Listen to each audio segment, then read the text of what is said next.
व्यतिरिक्त आपण गीत गाऊया.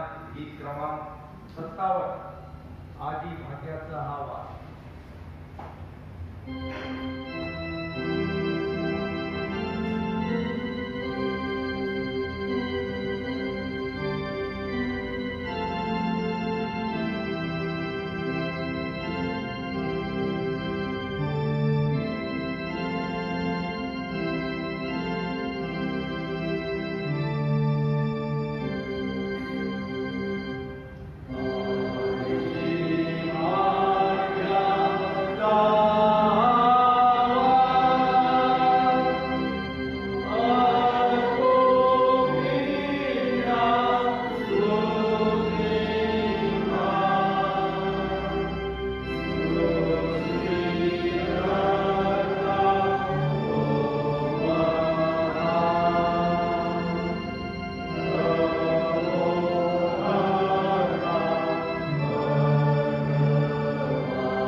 प्रार्थना करूया आपण. हे सर्व समाज देवा, तुला सर्व अंतःकरणे उघडी व सर्व इच्छा माहित आहेत आणि तुझपासून काही गुप्त नाही. आम्ही पूर्णपणे तुझ्यावर प्रीती करावी व तुझ्या पवित्र नावाचा महिमा यथायोग्य वर्णावा म्हणून तो आपल्या पवित्र आत्म्याच्या प्रेरणेने आमच्या मनातील विचार शुद्ध कर. आमचा प्रभू ख्रिस्त याच्या द्वारे आमेन. आपला प्रभू येशू ख्रिस्त म्हणाला, हे इस्रायला ऐक, आपला देव परमेश्वर हा अनन्य परमेश्वर आहे आणि तो आपला देव परमेश्वर याचवर संपूर्ण अंतःकरणाने, संपूर्ण जीवाने, संपूर्ण मनाने व संपूर्ण शक्तीने प्रीती कर. हीच पहिली व मोठी आज्ञा आहे. हिच्यासारखी दुसरी एक आहे की तो आपल्या शेजाऱ्यावर स्वतःसारखी प्रीती कर. याहून दुसरी कोणती आज्ञा मोठी नाही. या दोन आज्ञांवर सर्व नियमशास्त्र व संदेश त्यांचे ग्रंथ अवलंबून आहेत.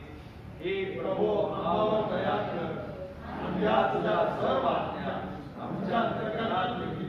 असा तुला प्रभू तुम्हासह असो. तुमच्या आज्ञासह असो. आपण प्रार्थना करू.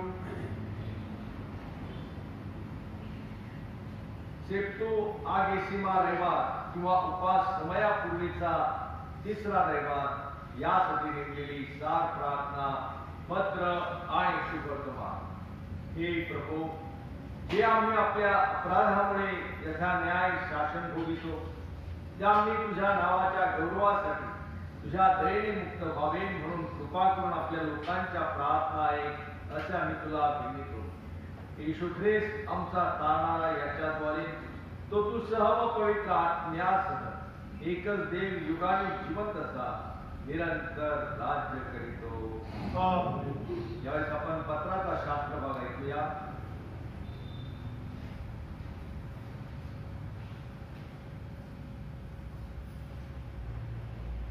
करंजकारास पहिले पत्र 9वा अध्याय 24 ते 27 पर्यंतची वचने आपण यावेळेस ऐकूया.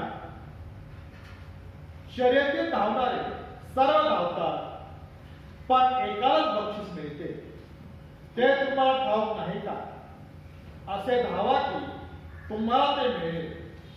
स्पर्धेत भाग घेण्यास प्रत्येक जण सर्व गोष्टीविषयी इंद्रिय दमन करीतो. ते नाशवंत मुकुट मिळविण्यासाठी असे करतात. आपण तर अविनाशी मुकुट मिळविण्यासाठी असे करीतो. म्हणून मीही तसाच धावतो, म्हणजे अनिश्चितपणे धावत नाही. तसेच गोष्टी युद्धही करीतो, म्हणजे वाऱ्यावर गोष्टी प्रहार करीत नाही. तर मी आपले शरीर उधळतो व त्याला दास करून ठेवतो. असे न केल्यास मी दुसऱ्यास घोषणा केल्यावर कदाचित मी स्वतः पसंतीस न उरलेला असा ठरेल. येथे पत्राचा शास्त्रपाठ समाप्त होतो. आपण सर्वजण उभे राहूया आणि गीत क्रमांक 426.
शुभवर्तमान संत मत्तई लिखित शुभवर्तमान याचा 20वा अध्याय आहे आणि त्याच्या पहिल्या वचनापासून पवित्र शुभवर्तमानास प्रारंभ होतो. ईश्वराला गौरव असो. येशू म्हणाला, स्वर्गाचे राज्य कोणा एका घर राहण्यासारखे आहे. तो आपल्या द्राक्षमळात मोलाने काम करीत लावावयास मोठ्या पहाटेस बाहेर गेला आणि त्याने कामकऱ्यांना रोजचा रुपया ठरवून त्यांना आपल्या द्राक्षमळात पाठविले. मग तो 3ऱ्या तासाच्या सुमारास बाहेर गेला आणि त्याने बाजारपेठेत कित्येकांना रिकामे उभे राहिलेले पाहिले. तो त्यांना म्हणाला, तुम्हीही द्राक्षमळ्यात जा, जे योग्य ते मी तुम्हाला देईन. आणि ते गेले. पुन्हा 6व्या व 9व्या तासाच्या सुमारास त्याने बाहेर जाऊन तसेच केले. मग 11व्या तासाच्या सुमारास तो बाहेर गेला. तेव्हा आणखी कित्येक उभे राहिलेले त्याला आढळले. त्यांना त्याने म्हटले, तुम्ही सारा दिवस येथे रिकामे का उभे राहिला आहात? ते त्याला म्हणाले, आम्हास कोणी कामावर घेतले नाही म्हणून. त्याने त्यास म्हटले, तुम्हीही द्राक्षमळ्यात जा. मग संध्याकाळ झाल्यावर द्राक्षमळाचा धनी आपल्या कारभाराला म्हणाला, कामकऱ्यांना बोलव आणि शेवटल्यापासून आरंभ करून पहिल्यापर्यंत त्यांना मजुरी दे. तेव्हा जे 11व्या तासाच्या सुमारास लाविले होते ते आल्यावर त्यांना रुपया मिळाला. मग जे पहिले आले त्यांना आपल्याला अधिक मिळेल असे वाटले, तरी त्यांनाही रुपयाच मिळाला. तो त्यांनी घेतल्यावर घर जाण्याविरुद्ध कुरकुर करीत म्हटले, या शेवटल्याने 1 तास काम केले. आम्ही दिवसभर उन्हातान्हात कष्ट केले आणि आम्हास व त्यास आपण सारखेले केले. तेव्हा त्याने त्यातील एकाला उत्तर दिले, गड्या, मी तुझा अन्याय करीत नाही. तू माझ्याबरोबर रुपयाचा ठराव केला की नाही? तू आपला रुपया घेऊन चालायला लाग. जसे तुला तसे या शेवटल्यालाही द्यावे अशी माझी इच्छा आहे. जे माझे आहे त्याचे मी आपल्या मर्जीप्रमाणे करावयास मुख्तियार नाही काय? अगर मी उदार आहे हे तुझ्या डोळ्यात चलते काय? याप्रमाणे शेवटले ते पहिले व पहिले ते शेवटले होतील. हे ख्रिस्ता तुझे स्तुती असो. सर्व समर्थ एकच देव पिता, आकाश पृथ्वी आणि सर्व दृश्य व अदृश्य वस्तू यांचा उपकरण करणारा, त्याविषयी मी विश्वास घेतो. आणि एकच प्रभू येशू ख्रिस्त, जो देवाचा एकुलता एक पुत्र, जो सर्व युगापूर्वी आपल्या पित्यापासून जन्मित झाला, देवापासून देव, प्रकाशापासून प्रकाश, त्या देवापासून प्रकाश, जो जन्मिला आहे तो नाही, जो पित्याच्या तत्वाचा आहे, ज्याच्याद्वारे होते झाले, जो मनुष्यासाठी पापाच्या प्राणासाठी स्वर्गातून उतरला आणि पवित्र आत्म्याच्या योगाने कुमारी मरियमेपासून येणारी गोष्ट झाला आणि पंच पिलाताच्या अधिकाराखाली आम्हासाठी त्याला दिले, ज्याने तो बोलले व त्याला बोलले, जो शास्त्रेकाप्रमाणे तिसऱ्या दिवशी पुन्हा उठला आणि स्वर्गात चढला आणि पित्याच्या उजवीकडे बसला आणि तो जिवंतांचा व मेलेल्यांचा न्याय करायला प्रमाणे पुन्हा येणार आहे. त्याच्या राज्याचा तो होणार नाही, त्याविषयी विश्वास ठेव. आणि पवित्र आत्मा, जो प्रभू व जीवनदाता, पिता व पुत्र यापासून जो निघतो आणि पिता व पुत्र यासह त्याची आराधना होते, जो भविष्यवाणी बोलत असे, त्याविषयी मी विश्वास ठेवतो. आणि एक पवित्र कॅथोलिक विश्वास देतो. पापांच्या क्षमेसाठी एक बपतिस्मा आहे, असे मी करतो. आणि मेलेल्यांचे पुनरुत्थान व परलोकीचे जीवन याची मी प्रतीक्षा करतो. मंडळीने कधी करतात.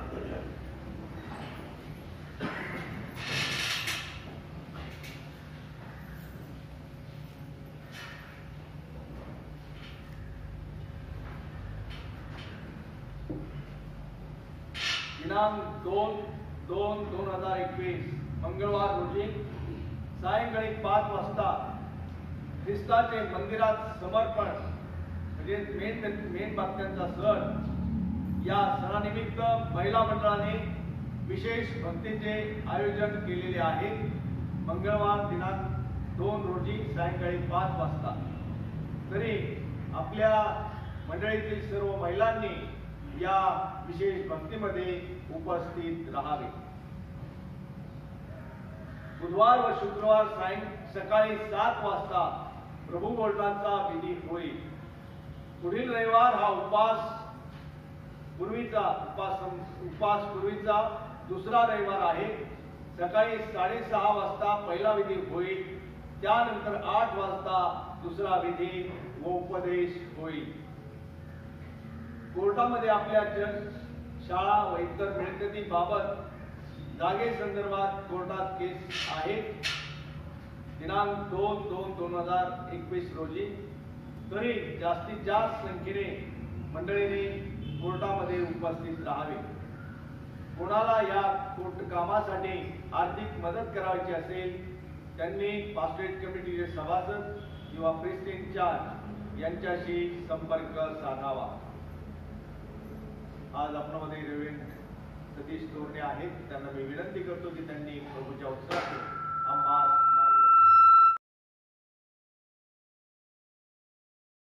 आपण प्रार्थना करू. पित्याच्या, पुत्राच्या आणि पवित्र आत्म्याच्या नावाने आमेन.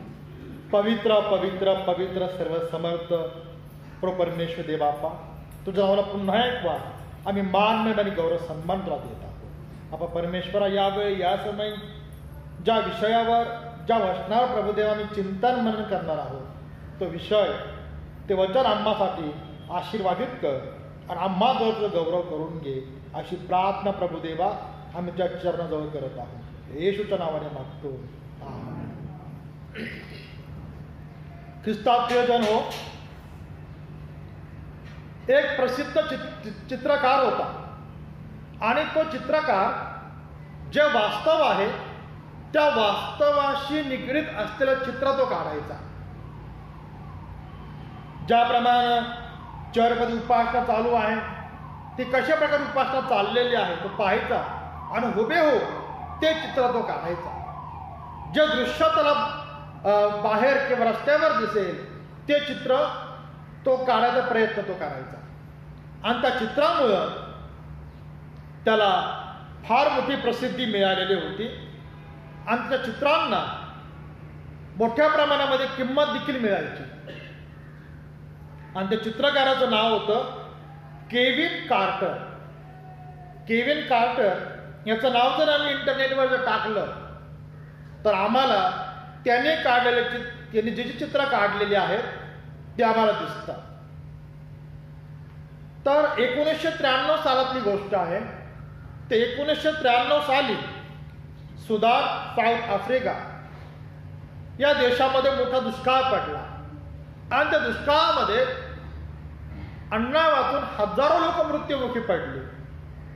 आणि म्हणून हा चित्रकार देखील ते दृश्य पाहण्याकरिता जी वास्तव परिस्थिती आहे ती परिस्थिती पाहण्याकरिता सुदान या देशात तो गेला. आणि ज्यावेळेस त्या ठिकाणी तो गेला त्याचं दृश्य त्याने पाहिलं तर हजारो लोक हे अन्ना वाचून मरत आहे.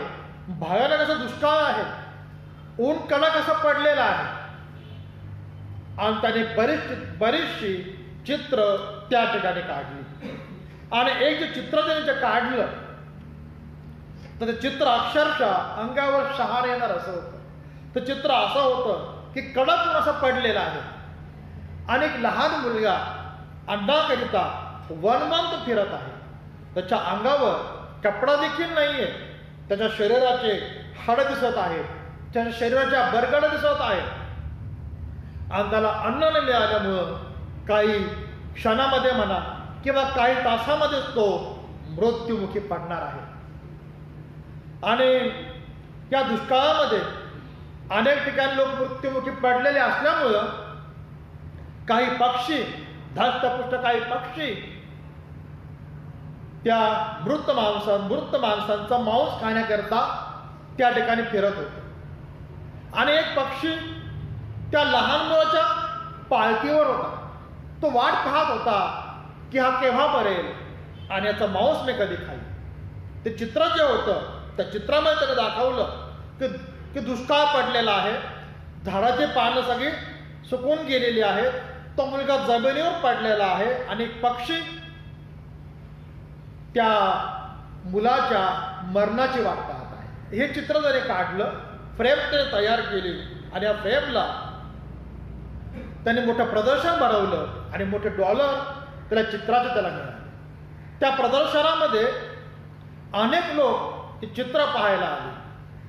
मात्र एक जणानं त्याला प्रश्न विचारला की केविन, तू हे चित्र फार सुंदर काढलेलं आहेस, परंतु मला सांग की नंतर या मुलाचं झालं काय? तू जेव्हा चित्र काढलं तर चित्र काढल्यानंतर ह्या मुलाचं झालं काय? तो मुलगा जगला का मेला? का त्या पक्षाने येऊन त्या मुलाला खाऊन टाकलं? आणि काय घडलं? किंवा तू त्या ठिकाणी होता, तू त्या मुलाला वाचवलंस का? तर तो म्हणतो की नाही, मला काहीच माहिती नाही. माझं काम होतं जे वास्तव दिसतंय त्या वास्तवाशी निगडीत असं चित्र मला काढायचं आणि त्या चित्रापासून मला किती पैसे मिळतील हा माझा उद्देश होता. मी या गोष्टीकडे दुर्लक्ष केलं आणि मला माहिती नाही. मग तो म्हणे, तू केलं का? तो म्हणे, मला खूप डोक्याला मला कडक ऊन पडलेलं होतं, उन्हाचा त्रास मला होऊ लागला म्हणून मी झाडाखाली गेलो आणि तिथं जाऊन मी जरा वेळ थांबलो, तिथून निघून गेलो. अशा प्रकारचं उत्तर त्या चित्रकाराने दिलेलं आहे. तिचं प्रयोजन होऊन तो भयानक दुष्काळ होता. हजारो लोक त्या दुष्काळामध्ये मृत्युमुखी पडले. परंतु जी लहान बालके होती, ज्या वयोवृद्ध होते, अशांच्या मदतीला त्या ठिकाणी मात्र कोणी धावून असं गेलेलं नाहीये. आणि म्हणून आज आपण ज्या विषयावर चिंतन मनन करणार आहोत तो आपला विषय आहे योहानचं शुभवर्तमान 10वा अध्याय आणि 11वं वचन. प्रभू येशू म्हणत आहे, मीच उत्तम मेंढपाळ आहे. उत्तम मेंढपाळ मेंढरांकरता आपला प्राण देतो. मी उत्तम मेंढपाळ आहे आणि जो उत्तम मेंढपाळ आहे तो मेंढरांकरता आपला प्राण देतो. आणि उत्तम मेंढपाळाविषयीचा संदेश आम्हाला योहान शुभ वर्तमान 10वा अध्याय आणि 1 ते 30 या वचनामध्ये पाहावयास मिळतो. खरा मेंढपाळ म्हणजे खरा पुढारी, काळजी घेणारा. म्हणून प्रभू येशूचं चित्र आमच्या डोळ्यासमोर उभं होतं. मेंढपाळ म्हटलं की मेंढर राखणारा, त्यांची काळजी घेणारा. मग तो मेंढरांची काळजी कशी घेतो? साधं सिंपल उदाहरण आम्ही जर पाहिलं की मेंढरांची काळजी, तो त्यांना हिरव्यागार कुरणामध्ये तो चारायला घेऊन जातो, त्यांना तो पाणी पाजतो, मेंढरांच्या अंगावर जी लोकर येते ती लोकर तो कातरतो, त्यांची चांगल्या प्रकारे काळजी घेतो. रात्रीच्या वेळेस लांडग्याने येऊन किंवा शत्रूने येऊन त्यांच्यावर हल्ला करू नये म्हणून त्यांच्या भोवती तो कुंपण घालतो आणि या प्रकारे तो मेंढरांची काळजी घ्यायचा प्रयत्न करतो. ही आहे मेंढपाळाची जबाबदारी. एकदा एक व्यक्ती मला भेटला आणि त्याने एक प्रश्न त्याने केला. तो बोलला की पाळक साहेब, मेंढरांची काळजी कोण घेतं? आणि मी लगेच त्याला ताबडतोब उत्तर दिलं की मेंढरांची काळजी मेंढपाळ घेतो. आणि लगेच त्याने मला प्रत्युत्तर केलं की नाही, तुमचं उत्तर चुकीचं आहे. मग मला एक प्रश्न पडला की मग मेंढरांची काळजी कोण घेतो? म्हणजे काय उत्तर आहे? तर तो बोलला, मेंढरांची काळजी ही शिकारी कुत्रे घेतात. मेंढपाळ मेंढरांच्या संरक्षणाकरिता शिकारी कुत्रे तो पाळतो, सांभाळतो. मेंढरांपासून येणाऱ्या लोकरीवर मेंढपाळ हा श्रीमंत म्हणतो आणि जे कुत्रे असतात ते मेंढरांची काळजी घेतात. त्याचं बोलणं मी ऐकून घेतलं. पण ख्रिस्तात प्रियजन हो, मेंढपाळाची जबाबदारी असते की मेंढरांची काळजी घेणं, मेंढरांचं संरक्षण करणं आणि चुकीच्या मार्गावर त्यांना जाऊ न देणं. आज मंडईमध्ये जे आमचे पुढारी आहेत, विशेषतः आम्ही जर पाहिलं, आमचे बिशप आहेत, आमचे पालक आहेत, पास्टर कमिटीचे सभासद आहेत आणि घरातील प्रत्येक कर्ता पुरुष हा मेंढपाळाची भूमिका तो बजावत असतो. आणि मेंढपाळाची भूमिका तो कशा प्रकारे बजावत आहे याचा देखील आत्मपरीक्षण, चिंतन, मनन करणं गरजेचं आहे. आज आम्ही जर आचार्यांची भूमिका, पालकांची भूमिका जर पाहिली तर आम्हाला असं पाहावयास मिळतं की नाशिक विभागातील जे पालक आहेत तर ते अहमदनगर जिल्ह्यामध्ये सेवा करायला तयार नाही. त्यांचं म्हणणं असं आहे की अहमदनगरच्या मंडळ्या या पालकांची काळजी घेण्यामध्ये कमकुवत ठरत आहे. त्या पालकांची काळजी घेत नाहीये. पुण्याच्या पालकांबद्दल जर पाहिलं तर ते म्हणतात की नाही, आमच्या मंडळ्या सदन आहेत आणि ते आम्हाला सोडायला तयार नाहीये, आम्ही अहमदनगर जिल्ह्यामध्ये सेवा करायला जायला तयार नाहीये.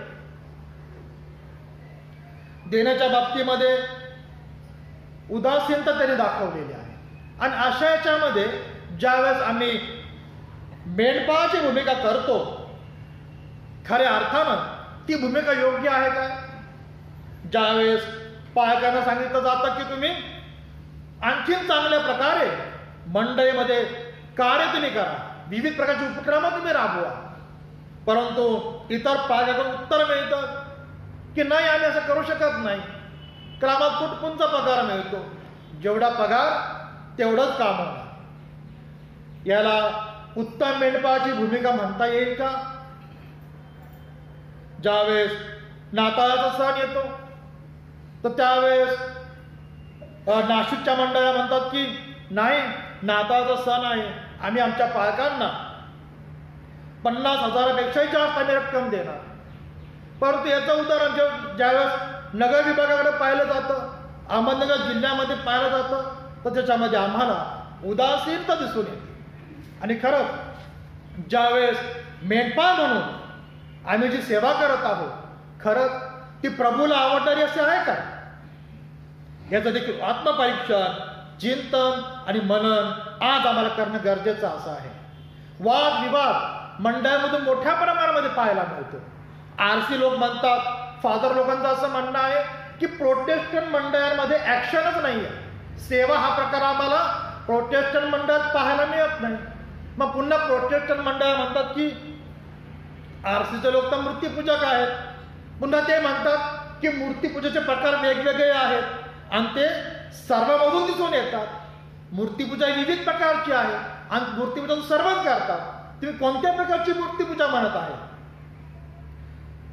जे मनुष्य, जे माणसं खऱ्या अर्थानं प्रामाणिकपणे ज्यावेळेस सेवा करायला मंदिरामध्ये येतात, मंडळीमध्ये येतात, कमिटीवर येण्याचा प्रयत्न करतात, कधी कधी काही मंडळामधून असं दिसून येतं की त्यांना डावलण्याचा प्रयत्न केला जातो, त्यांना पुढं आणलं जात नाही.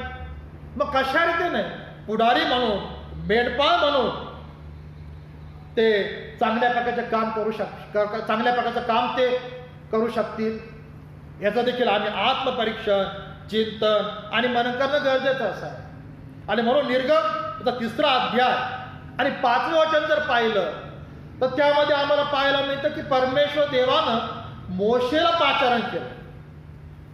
आणि मोशेचं जीवन आम्ही पाहिलं तर राजमहालामध्ये तो वाढलेला तरुण तो होता. त्याच्या जीवनामध्ये कोणत्याही प्रकारची कमतरता नव्हती. परंतु ज्यावेळेस परमेश्वरानं त्याला पाचारण केलं की तुला मिस्री लोकांच्या गुलामगिरीमधून माझ्या लोकांना तुला बाहेर काढायचं आहे, म्हणजे माझ्या मेंढरांना तुला बाहेर काढायचं आहे, तर त्यावेळेस तो भयभीत झाला, तो घाबरला. तो परमेश्वराला म्हणतो की परमेश्वरा, मी तर जड जिभेचा आहे, जड ओठाचा मी आहे, या प्रकारचं कार्य मी कशा प्रकारे मी करू शकेल? पण तो परमेश्वरानं निर्गम 3:5 मध्ये त्याला जळत्या झुडपातून दर्शन दिलं आणि त्याला सांगितलं की तू आपल्या पायातले जोडे काढ, कारण ज्या जागी तू उभा आहेस ती भूमी पवित्र आहे. म्हणजेच पायातले जोडे हे परमेश्वराला अशुद्ध करू शकतात काय? नाही. आमच्या पायातले जोडे परमेश्वर अशुद्ध करू शकत नाहीये. परंतु परमेश्वर त्याला सांगत आहे की तू आपल्या पायातले जोडे काढ, म्हणजे जी जबाबदारी मी तुला दिलेली आहे, जी जबाबदारी तुला दिलेली आहे ती जबाबदारी पवित्र आहे. ती जबाबदारी म्हणजेच माझ्या मेंढराला तुला बाहेर मिस्त्री लोकांच्या जातातून आणि गुलामगिरीतून तुला बाहेर काढायचं आहे. आणि म्हणून तू आपल्या पायातले जोडे काढ आणि माझ्या लोकांचा तू प्रतिपाळ कर, त्यांना तू या गुलामगिरीतून बाहेर काढ आणि जो देश मी त्यांना वतन म्हणून देणार आहे त्या देशामध्ये त्यांना घेऊन जा. या प्रकारची जबाबदारी मोशेवर सोपवण्यात आली. मोशेला देखील संकट आले, अडचण आल्या, अडचणी आल्या आणि मिसर देशामधून त्या लोकांना जेव्हा त्याने बाहेर काढलं, तांबडा समुद्र दुभागला, तर त्यावेळेस 40 वर्ष त्यांना त्या दुधामधून देशामध्ये म्हणजे जो देश परमेश्वरानं या लोकांसाठी नेमून ठेवलेला होता त्या देशामध्ये घेऊन जायला 40 वर्ष लागले. कशामुळे लागले? तर त्या मंडळीने केलेल्या कुरकुरीमुळे लागले, कटकटीमुळे लागले. 40 वर्षाच्या जीवनामध्ये कधी ते समाधानी झालेलं नाही, कधी ते तृप्त झाले नाही. आणि म्हणून त्यांना 40 वर्ष लागले आणि 40 वर्षानंतर त्या देशामध्ये ते जाऊ शकले. अनेकांवर परीक्षा आल्या, अनेक जण मृत्युमुखी पडले, परंतु जी जबाबदारी परमेश्वरानं मोशेवर सोपवलेली होती ती जबाबदारी मोशेनं ती पूर्ण केलेली आहे. आणि म्हणून खरा मेंढपाळ कोण आहे? की जो मेंढरांची काळजी घेतो तो खरा मेंढपाळ आहे. यशया संदेशचा 56 अध्याय 9 ते 12 ही वचनं जर पाहिली तर त्यामध्ये सांगितलेलं आहे की ते सगळे ज्ञानशून्य आणि बरळणारे आहेत, निद्राप्रिय आहेत, मद्यपान करणारे आणि चैनीत राहणारे आहेत. कधी कधी असे उदाहरण पाहायला मिळतं किंवा काही जण असा प्रश्न करतात की पायसे आपल्या समाजाला मात्र चांगला पुढारीच लाभलेला नाही हो, आम्हाला फार वाईट वाटतं, चांगला पुढारी समाजाला लाभलेला नाहीये. परंतु पवित्र शास्त्र आम्हाला सांगतं की जो स्वतःला नमवेल तर तो उंच केला जाईल. जो स्वतःला नमवेल तो उंच केला जाईल. परंतु स्वतःला नमविण्याचा आज जे स्वतःला पुढारी बनवून घेतात ते प्रयत्नच करत नाही. आणि प्रयत्न न केल्यामुळं योग्य असा दिशादर्शक समाजाला लवकर मात्र तो मिळत नाहीये. आणि ही फार उदासीनता आणि फार मोठी खंत आम्हाला ही समाजाबद्दलची पाहावयास मिळते. म्हणून यिर्मया 23:1-4 मध्ये देवाचं वचन सांगतात की जे मेंढपाळ माझ्या कुरणातल्या मेंढराचा नाश करतात व त्यास विखरतात ते हाय हाय हाय हाय करतील असं परमेश्वर देव म्हणतो.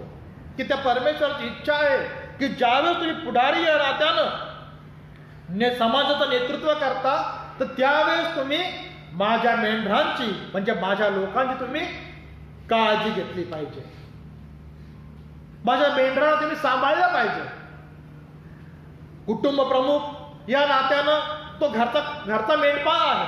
त्याचं कर्तव्य हे आहे की माझे लेकरं हे कोणत्या वळणावर चाललेले आहे, कोणत्या मार्गावर ते चाललेले आहेत, ते देवाच्या मार्गावर चाललेत का नाही चाललेत.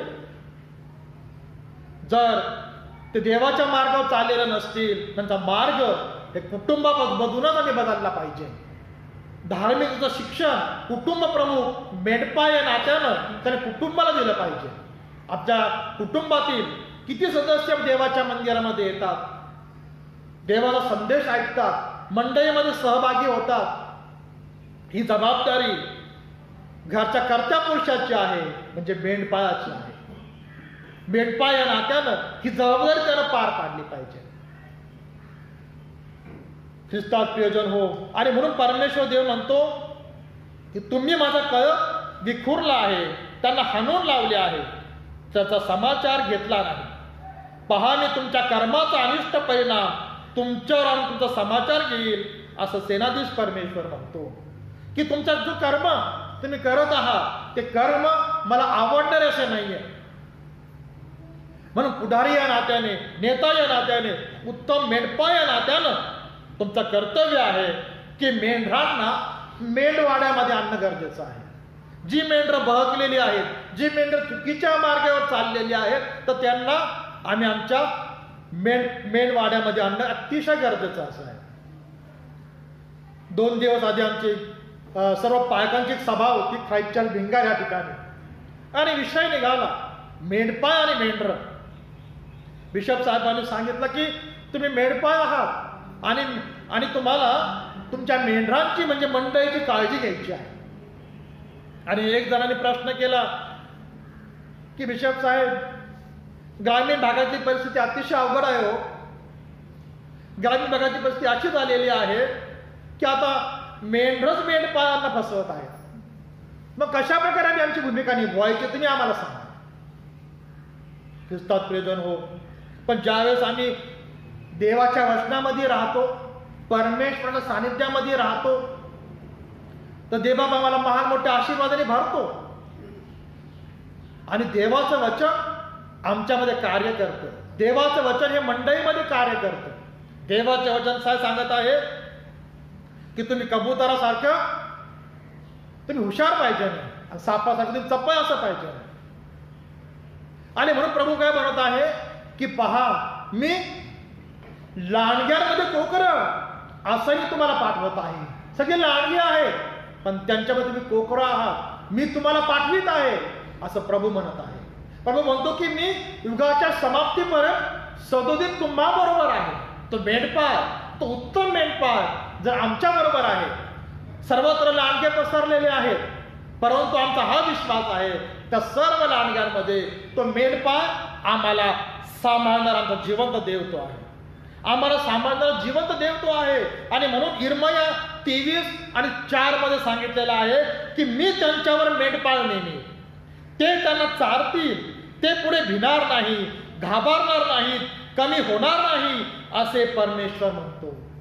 आणि आज तो आमचा उत्तम मेंढपाळ आहे, तो आम्हाला चारत आहे.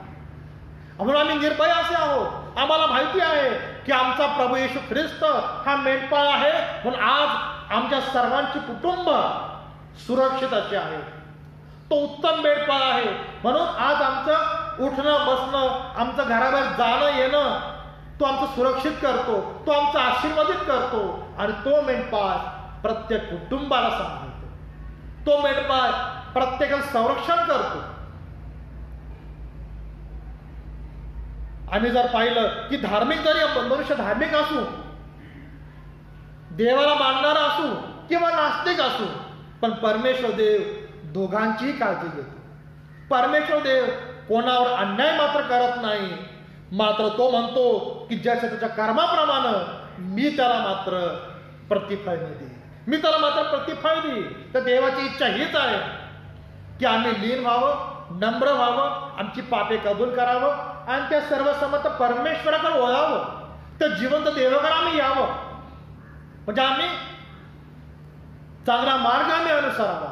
ही तर जिवंत परमेश्वराची इच्छा आणि अपेक्षा आम्हाकडून आहे. आणि त्याचं दार म्हणजे मेंढवाडा हा आम्हासाठी खुला असा आहे, त्याला त्याची काळजी आहे.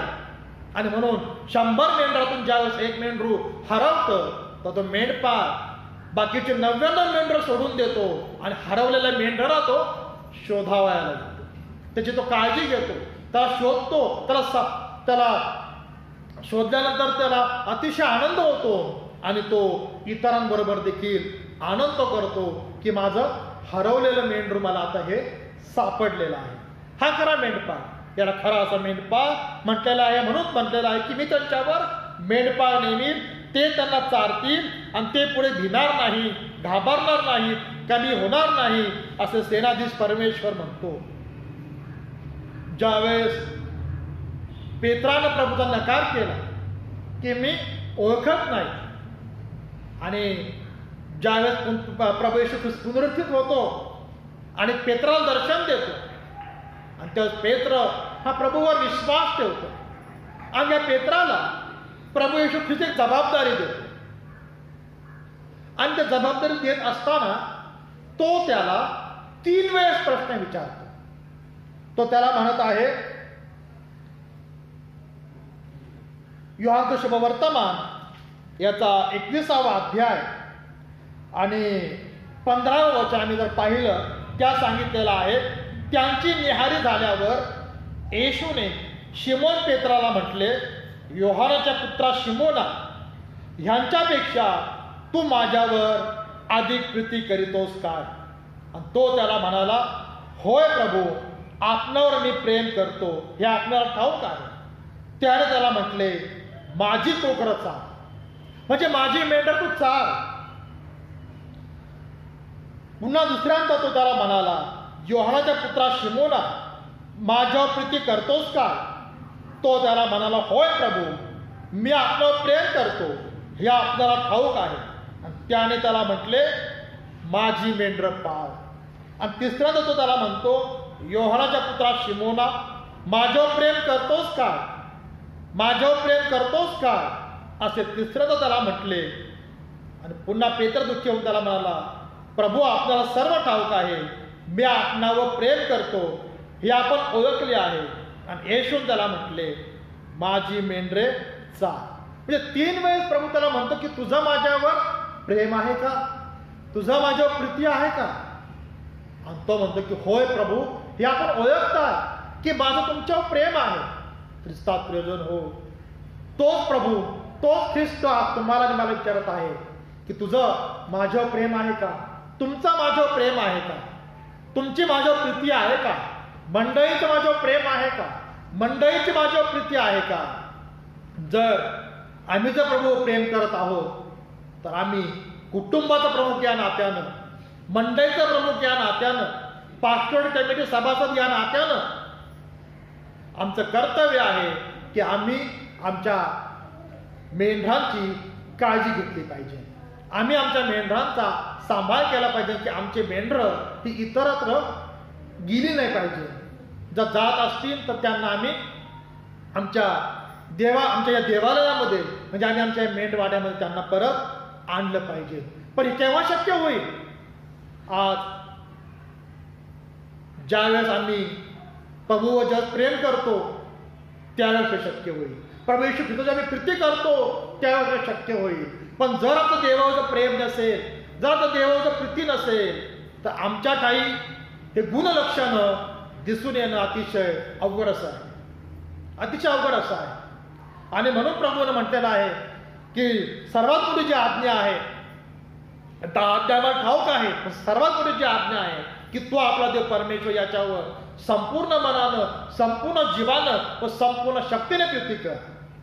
आणि जशी आपणावर तशी आपल्या शेजावर प्रीती कर.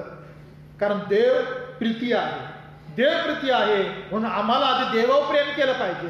आणि ज्यावेळेस आम्ही न दिसणारा देवावर प्रेम करू, न दिसणारा देवावर प्रीती करू, त्यावेळेस आम्ही शेजारावर प्रीती करू शकू.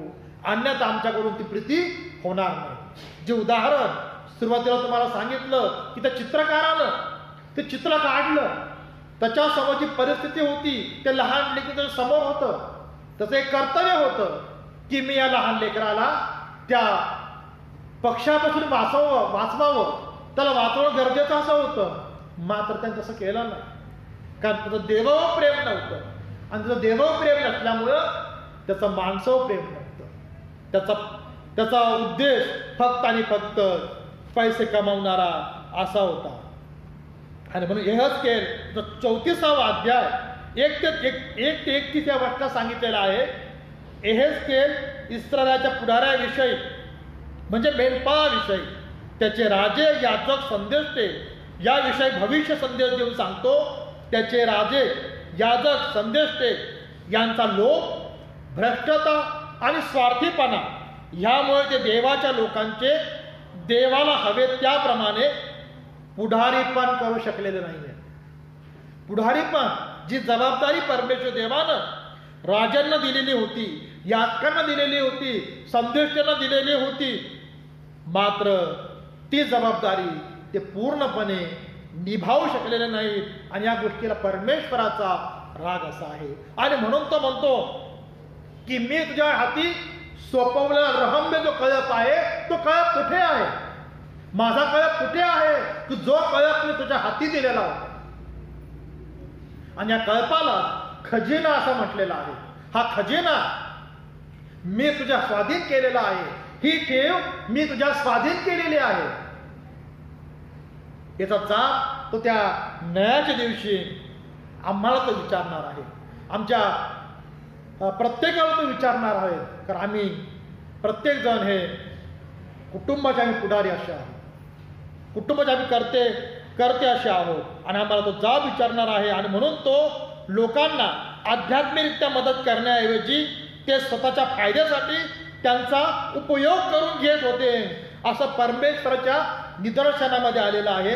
यहेजकेल 34:1 ते 21 की जे मेंढरं होती त्या मेंढरांची त्यांना आध्यात्मिक काळजी, आध्यात्मिक जबाबदारी त्यांच्यावर दिलेली होती. ती जबाबदारी न पार पाडता ते आध्यात्मिकरित्या मदत करण्याऐवजी ते स्वतःच्या फायद्यासाठी मेंढरांचा ते उपयोग करून घेत होते. आणि ही गोष्ट मात्र परमेश्वराला मान्य अशी नव्हती. आणि म्हणून वचन 11 मध्ये खुद्द परमेश्वर म्हणत आहे, प्रभू म्हणत आहे की पहा मी स्वतः आपल्या कळपाचा शोध करीन आणि त्यांना मी हुडकीन. तो सेनाधीश परमेश्वर म्हणतो की मी माझ्या कळपाचा मी स्वतः शोध करीन. आता कारण जी जबाबदारी तुम्हाला दिलेली होती त्या जबाबदारीमध्ये तुम्ही असमर्थ असे ठरलेले आहात. आधी परमेश्वरानं राज निर्माण केले, म्हणजे राजकारभार हा राजदरबारातून चालला जायचा. धार्मिकतेचं काम हे राजदरबारातून केलं जायचं. कारण त्यावेळेस न्यायासन, न्यायपीठ, कुलपीठ हे राजदरबारी होते. त्यानंतर आम्ही पाहतो की राजाचं कुलपीठ हे मंदिरामध्ये गेलं आणि मंदिरामधून याजक लोक हे देवाचं वचन सांगू लागले, योग्य प्रकारचा न्याय ते करू लागले.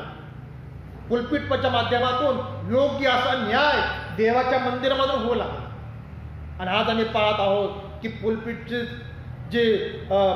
जबाबदारी आता आम्ही पाहतो की कोर्टाने घेतलेली आहे. त्याला न्याय असं न्याय मंदिर म्हटलेलं आहे की आता न्याय द्यायचं कार्य तिथून केलं जात आहे. परंतु या सर्व गोष्टी पाहत असताना परमेश्वराला आवडणारी भूमिका या विविध माध्यमातून आणि विविध घटकातून होत आहे का?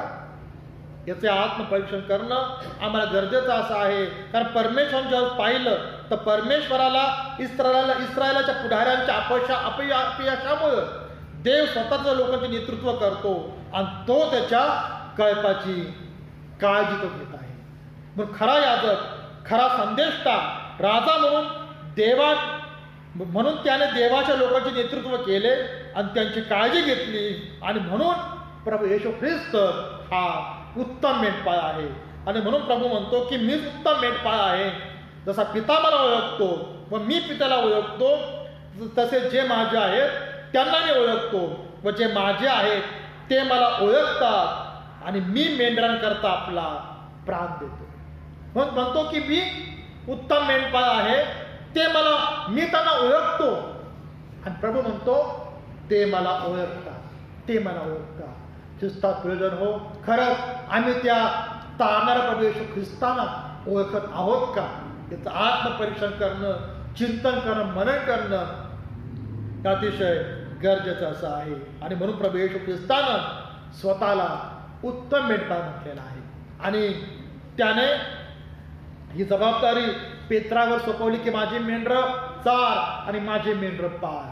आणि त्याचप्रमाणे आज ही जबाबदारी आम्हावर देखील आहे की देवाची मेंढरं आम्हाला चारायची आहेत, देवाची मेंढरं आम्हाला राखायची आहेत. कुटुंब प्रमुख या नात्यानं आज आम्हाला ही जबाबदारी पार पाडत असताना प्रभू परमेश्वर देवा आम्हा सर्वांना सहाय्य करो आणि मार्गदर्शन करो.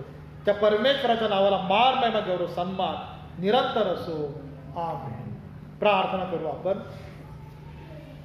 पवित्र पवित्र पवित्र सर्व समर्थ प्रभू परमेश्वर देव बाप्पा, तो धन्य पुत्र आमचा तारणारा प्रभू येशू ख्रिस्त हा उत्तम मेंढपाळ आहे. आणि उत्तम मेंढपाळ आपल्या मेंढरांकरता आपला प्राण देतो. म्हणून प्रभू आम्ही धन्यवाद देतो, तुझी स्तुती करतो, कारण तुझ्या आश्रयाखाली आम्ही सुरक्षित आहोत म्हणून आम्ही तुला गौरवित आहोत. बाबा परमेश्वरा, मेंढपाळ ही भूमिका आम्ही पार पडत असताना प्रभू देवा तू आम्हाला लागणारा सहाय्य कर आणि मार्गदर्शन कर. आणि तुला आवडणारी प्रभू देवा ही भूमिका आम्ही बजावी, पुढारी पण करावं आणि तुला संतोष व्हावं असा महान मोठा आशीर्वाद अनुग्रह तू आम्हावर कर. येशू ख्रिस्त आमचा प्रभू याच्याच द्वारे. आमेन. आपण आपली अर्पणे आदराने व भयाने प्रभूला सादर करूया. आपणाला प्रसंग मिळेल त्याप्रमाणे आपण सर्वांचे, विशेषतः विश्वासाने एका घरचे झालेल्यांचे बरे करावे. परमेश्वराच्या नावाची थोडी गा अर्पण घेऊन त्याच्या अंगणात या.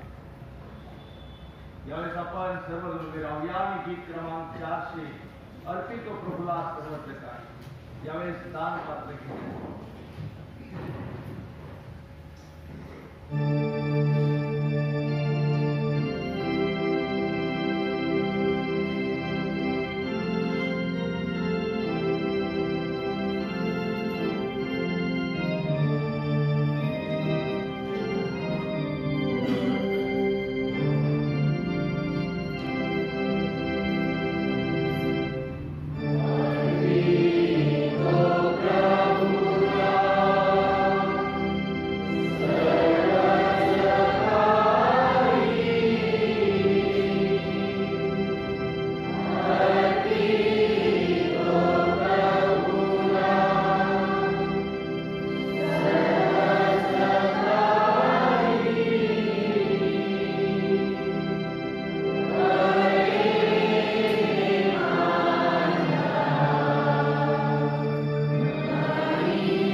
यांच्याकडून 2000 रुपये उपकार स्तुतीचे दान देण्यात आलेले आहे.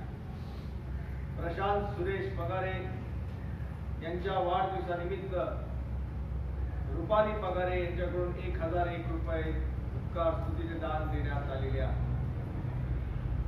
एंजल राठोड यांच्याकडून 1000 रुपये उपकार स्तुतीचे दान देण्यात आलेले आहे. विकास जॉन शेत्रे आणि परिवाराकडून उपकार स्तुतीचे दान देण्यात आलेले आहे.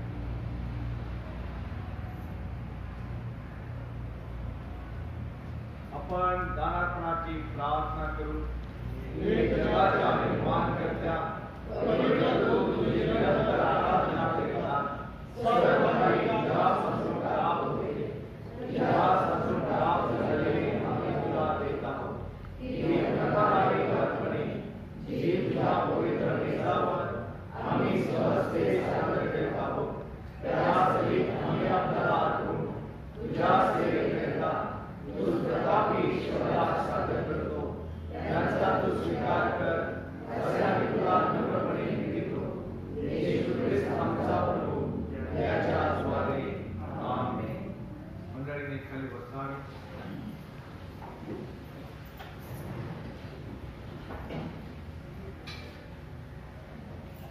ख्रिस्ताच्या सार्वत्रिक एकलेसेकरिता व सर्व मानवांकरिता त्याच्या गरजानुसार आपण प्रार्थना करू. हे सर्व समर्थ व सदैव जिवंत ईश्वरा, आम्ही सर्व मानवांसाठी प्रार्थना विनंत्या उपकार किती करावे असे तू आम्हास आपल्या पवित्र प्रेषणाकडून शिकविले आहे. तो दैवी प्रतापशाली ईश्वरा, नम्रतेने आम्ही विनंती करी तू परत दयेने आमच्या प्रार्थना मान्य कर व सार्वत्रिक एकलेसे सर्व सत्य ऐक्य व एकमत यांच्या आत्म्याने प्रेरित कर. जे तुझे पवित्रता पत्करतात त्या सर्वांनी तुझ्या पवित्र वाटण्याच्या सत्यार्थाविषयी एक मताचे असून एकीने व दैवी प्रेमाने राहावे असे तू कर. हे स्वर्गीय बाप्पा, सर्व बिशप प्रिन्स ठिकाणी आणले निश्चय करून तुझे सेवक आमचे मॉडरेटर कॉमिसरी व आमच्या मंडळीचे प्रिस्टिंच्या यांनी आपल्या आचार्य तत्व निष्ठेने तुझे खरे व जीवनदायी वचन प्रकट करावे म्हणून तू त्यास अनुग्रह दे. तुझ्या यशस्वी उभारणी व शुभवर्तमानाचा प्रसार करावा म्हणून ज्या तुझ्या सेवकास तू निर्णय कामे करण्यास पाचारण केले आहे त्यांना आशीर्वाद दे. सर्व जग तुझ्या सत्याच्या ज्ञानाने भरले जावे असे तू कर. या सर्व लोकांनी आणि विषय करून जे भक्त्याचे जमले त्यांनी अंतःकरणाने योग्य भक्तिभावाने तुझे पवित्र वचन ऐकून स्वीकारावे.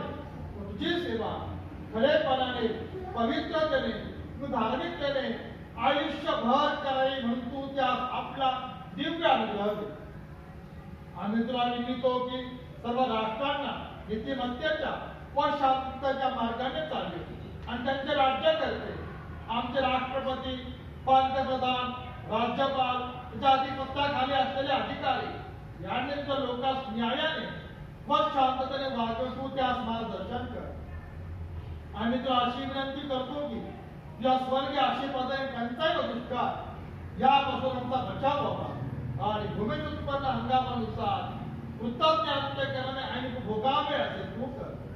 हे प्रभू, आम्ही तुला अत्यंत नम्रतेने विनंती करतो की या नश्वर आयुष्यात जे कोणी क्लेश, शोक, अडचण, दुखणे आणि दुसरी कोणतीही विपत्ती यांनी पीडित असतील तू सात्वत व सहाय्य कर. हे सर्व समृद्ध बाप्पा, आम्ही प्रार्थना करतो आमच्या मंडळीचे प्रिस्टिंच्या निधी सोडवणे पायक साहेब प्रभुदेवांना आपल्या आशीर्वादानं शक्ती सामर्थ्यानं भग उत्तम आरोग्य दे. तुझे कुटुंबावर आपली कृपा दृष्टी कर.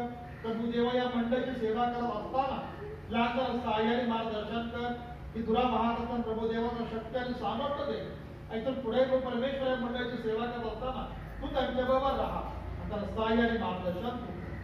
प्रार्थना करतो महिला मंडळाकरिता, महिला मंडळाला आशीर्वाद शक्ती सामर्थ्यानं भर. प्रभुदेवा, बुधवारच्या दिवशी पवित्र मंदिरामध्ये तुझी सेवा गौरव करतात. त्यांचं एकत्र येणं आणि ते बाबा परमेश्वराचं जीवनाचा गौरव करून घे. 2 नोव्हेंबर हा मेणबत्तीचा सण प्रभुदेवा साजरा करणार आहे. तुझा मंदिरात समर्पण हा सण साजरा करणार आहे. होणारी भक्ती तो आशीर्वादित तू कर आणि त्याच्या जीवनाचा गौरव करून प्रार्थना करतो प्रभुदेवा. संडे स्कूल करिता सर्व लेकरांवर आपली कृपा दृष्टी कर. लेकरांना आपल्या आशीर्वाद शक्ती सामर्थ्याने भर. संडे स्कूल शिक्षिकांवर आपली कृपा दृष्टी कर. आशीर्वाद आरोग्य शक्ती सामर्थ्याने प्रभुदान त्यांना करू कर. शाळेकडून भाजी भांड्यावर कृपा कर. त्यांना आशीर्वाद आरोग्य दे, शक्ती दे, सामर्थ्य दे आणि भक्तांवर गौरव करू. प्रभू परमेश्वर देव बाप्पा पास्टर फॅमिली सभासदांना आशीर्वाद दे, आरोग्य शक्ती सामर्थ्य दे. मंडळीची सेवा कर, त्यांना आता सहाय्य मार्गदर्शन पवित्र आत्मद्वारे त्यांना कर. आणि प्रार्थना करत आहोत की प्रभू या मंडळीतून जे कोणी आजारी असतील, आता त्यांचं नाव आम्हाला ठाऊक नाही, तर प्रभू आम्ही सर्व आजारांकडे प्रार्थना करतो. तो आपल्या सावधानाचा स्पर्श त्यांना तू कर. त्यांना पूर्ण आरोग्य प्रदान तू कर. त्यांनी पूर्ववत बरे व्हावं. आमच्या पवित्र मंदिरामध्ये येऊन ही सेवा तुझी गौरव करावे, हा महान मोठा आशीर्वाद आणि अनुग्रह तू कर. परमेश्वरा आम्ही प्रार्थना करतो. आमचा वाढदिवस आहे, विशेष करून प्रशांत प्रकारे प्रभू यांचा आज आम्ही वाढदिवस साजरा करत आहोत. प्रभू परमेश्वर देव बाप्पा जन्म दिवसापासून तात्पर्यंत तू सांभाळलं, सुखी समज आनंदी ठेवलं. प्रभू परमेश्वरा महान मोठ्या आशीर्वादानं शक्ती सामर्थ्यानं भरलं म्हणजे धन्यवाद देतो. प्रभू परमेश्वर देव बाप्पा त्यांना उत्तम आशीर्वाद आरोग्य शक्ती सामर्थ्यानं भर. त्याचं जीवन तू आशीर्वादित कर. आणि प्रभू परमेश्वर दीर्घायुष्य दे.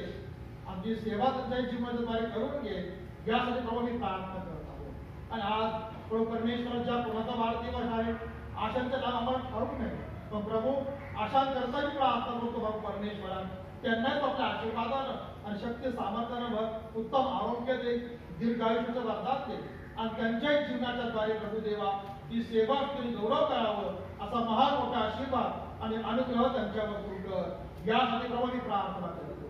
हे प्रभू आमची प्रार्थना तू आहे. प्रभू तुम्हासह असो, तुमच्या आज्ञासह तो असो. आपली अंतःकरणे उंचावा. त्या आम्ही प्रभूकडे उत्साह घेतो. आपण आपला प्रभू ईश्वर त्याची उपकार स्तुती करू. असे करणे योग्य व उचित आहे. हे खरोखर योग्य उचित आणि आमचे कर्तव्य कर्म आहे की आम्ही सर्व काळ व सर्वत्र तुझी उपकार स्तुती करावी.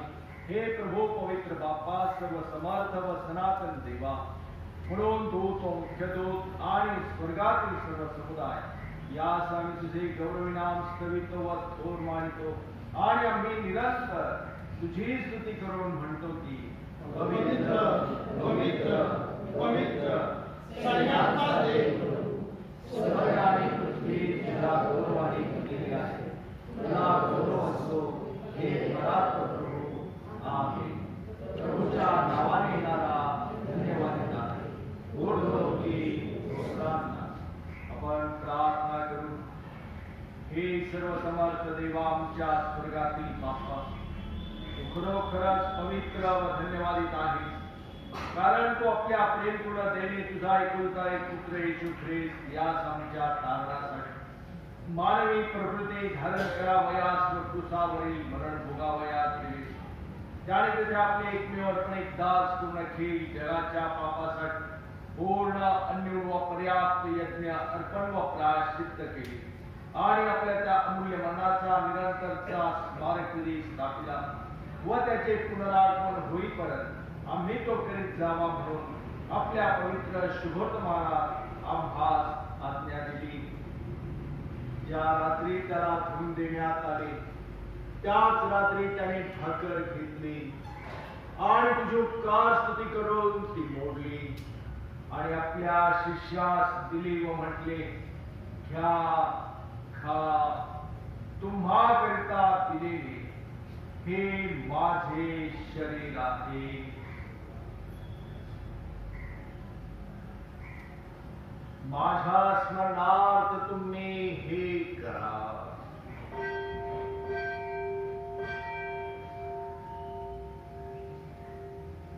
तसे भोजन झाल्यावर त्याने प्याला घेतला व उपकार स्तुती करून त्यास दिला आणि म्हटले, तुम्ही सर्व यातून प्या, कारण पापांच्या क्षमेसाठी तुम्हाकरिता व बहुतांकरिता दिलेले हे नव्या कराराचे माझे रक्त आहे.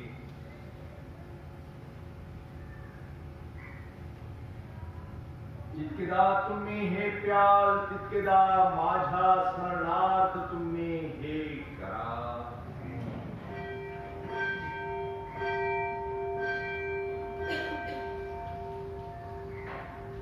म्हणून हे प्रभू स्वर्गातील बाप्पा, तुझ्या पुत्राचा धन्य दुःख भोग व अमूल्य मृत्यू, त्याचे प्रभावी पुनरुत्थान व गौरवी स्वर्गारोहण यांचे स्मरण करू.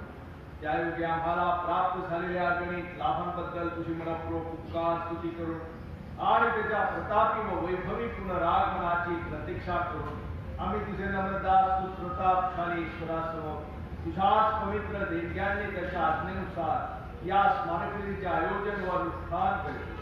आम्ही मनपूर्वक विनवितो की तू आपल्या पितृत्व वत्सलतेस अनुसरून आमचा हा स्तवनाचा उपकार स्तुतीचा यज्ञ परमुंचा मध्ये दयेने स्वीकारून घे आणि असे कर की तुझा पुत्र येशू ख्रिस्त त्याचे पुण्य व मरण याकडून व त्याच्या रक्तावरील विश्वासाकडून आम्हास व तुझ्या संपूर्ण एकलेचे पापांची क्षमा व त्याच्या दुःखभोगाचे कर सर्वला प्राप्त व्हावे. हे अत्यंत दयावंत बापा, मी तुला नम्रतेने विनवितो की तू आपला पवित्र व जीवनदायी आत्मा आम्हावर आणि या तुझ्या देणग्यांवर पाठील. अशासाठी जी भाकरा मी मोडतो ती ख्रिस्ताच्या शरीराची सहभागिता व्हावी आणि जो प्याला मी आशीर्वादित करतो तो त्याच्या रक्ताची सहभागिता व्हावा. आणि असे कर की ज्या मी ही पवित्र सहभागिता घेणार आहोत त्या आम्ही सर्वांनी तुझ्या अनुग्रहाने व स्वर्गीय आशीर्वादाने परिपूर्ण व्हावे आणि तुझा पुत्र आमचा तारणारा येशू ख्रिस्त यामध्ये एक शरीर केले जावे. हे प्रभू, आपल्या जीवात्म्यास व आपल्या शरीरास पवित्र जिवंत तुला समर्पित करतो. आम्ही आपल्या भौतिक कामांमुळे तुला काही वयात केला तरी आम्ही तुला विनवतो की आमच्या योग्य योग्यतेकडे पाहू नकोस, पण आमच्या प्रधानची सेवा कर आणि आमचे खास कर्तव्य कर्म व सेवा स्वीकारून आमचा प्रवेश याच्याद्वारे त्या करून व त्यासाठी व त्यामध्ये पवित्र आत्म्याच्या ऐक्या हे सर्व समर्थ बापा तुला सन्मान व गौरव निरंतर असो. आमीन. आपल्या दानाऱ्या ख्रिस्ताने आज्ञा केल्याप्रमाणे व शिकविल्याप्रमाणे आपण धैर्याने म्हणू. हे आमच्या स्वर्गातील बापा, तुझे नाव पवित्र मानले जाओ, तुझे राज्य जसे स्वर्गात तसे पृथ्वीवर तुझ्या इच्छेप्रमाणे आम्ही रोजची भाकर आज आम्हास दे आणि जशी आम्ही आपल्या अपराधांची क्षमा करतो तशी तू आमच्या अपराधांची क्षमा कर आणि आम्हास परीक्षेत आणू नकोस, तर आम्हास वाईटापासून सोड. कारण की राज्य, सामर्थ्य आणि गौरव ही सर्व काळ तुझीच आहे. आमीन. प्रभूची शांती तुम्हासह सर्व काळ असो. आपण सर्वजण थोड्या वेळ शांत राहूया आणि प्रभूच्या पवित्र मेजाजवळ येण्याकरिता स्वतःच्या मनाची तयारी करू.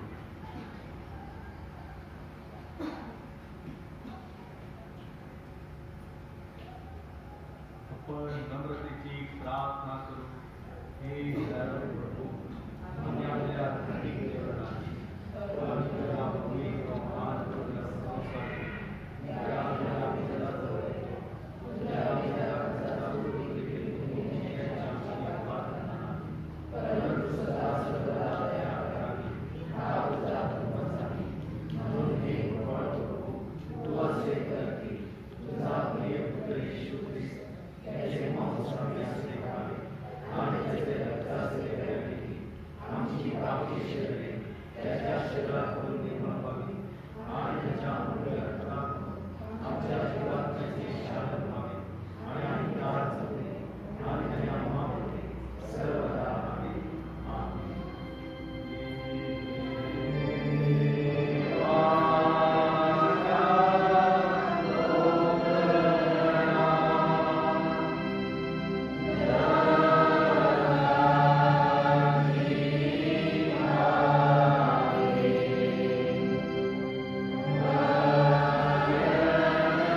तुम्हासह असो. आपण प्रार्थना करू. हे सर्व समर्थ व सदैव जिवंत ईश्वरा, आम्ही मनापासून तुझी उपकार स्तुती यासाठी करीतो की ज्या मी या पवित्र रहस्यांचा यथायोग्य स्वीकार केला आहे, त्या मास तो आपला पुत्र येशू ख्रिस्त आमचा तारणारा, याच्या अमूल्य शरीराच्या व रक्ताच्या आध्यात्मिक अन्नाने प्रसन्न होऊन पोषितोस. आणि याकडून तो आमची खात्री करीतोस की तुझी कृपा व प्रसन्नता आम्हावर आहे. आणि सर्व निष्ठावंत लोकांची धन्यमंडळी जी तुझ्या पुत्राचे रहस्यमय शरीर आहे, तिच्या आम्ही खरोखर संयुक्त अवयव आहोत. आणि तुझ्या प्रियपुत्राचे दुःख भोग व अमूल्य मरण यांच्या पुण्यामुळे तुझ्या सनातन राज्याची आशा असल्याने वारीस आहोत. हे स्वर्गातील बाप्पा, तुला मी अत्यंत नम्रतेने विनवितो की तू आपला अनुग्रह देऊन आम्हास असे सहाय्य कर. आम्ही सर्वदा त्या पवित्र सहभागितेत राहावे आणि जी सत्कर्मे करावी म्हणून तो नियोजनी आहेस ते आम्ही करावे. येशू ख्रिस्त आमचा प्रभू याच्या द्वारे त्याला तू सह व पवित्र आत्म्यासह सर्व सन्मान व गौरव युगानुयुग असो. आमेन. सर्व बुद्धी सामर्थ्याच्या पलीकडे असलेली देवाने दिलेली शांती तुमच्या अंतःकरणे व मने देवाच्या आणि त्याचा पुत्र येशू ख्रिस्त आमचा प्रभू याच्या ज्ञानात व प्रीतीत राखो. आणि सर्व समर्थ देव पिता पुत्र आणि पवित्र आत्मा याचा आशीर्वाद आता आणि सदा सर्वदा तुम्हासह राहो. आमेन. यावेळेस आपण सर्वजण उभे राहूया आणि गीत क्रमांक 540 देवा तू साई आजवर 540.